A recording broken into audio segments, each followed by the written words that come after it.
Pregnant women may be at higher risk from the flu this season, but it appears to have more to do with falling vaccination rates than with the virus itself. Dr. Michelle Barron, Senior Director of Infection Prevention and Control at Colorado's UCHealth, said about half of the system's female patients between the ages of 18 and 44 have been pregnant so far this year.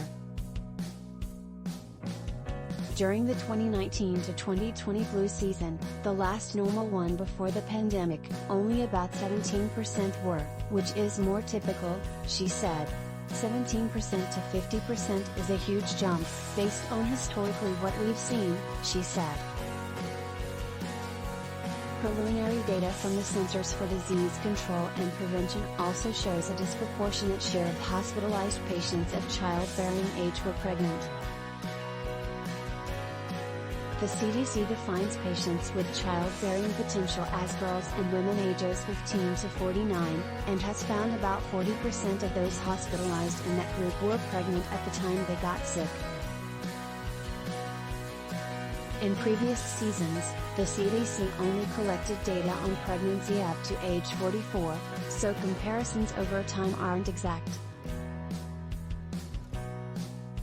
Still, it appears the odds a severely ill patient will be pregnant have increased compared to the 2018 to 2019 flu season, when about 26% of those hospitalized in that group were. The data comes from 14 states, including California. The CDC estimated about 47% of people who were pregnant as of December had received the flu shot, down from 62% in December 2019. The estimates are based on electronic health records from 9 systems, however, so they may not represent the situation everywhere. This season's dominant flu strain, H3N2, is one that the world has seen before and which isn't specifically worse for pregnant people, Barron said.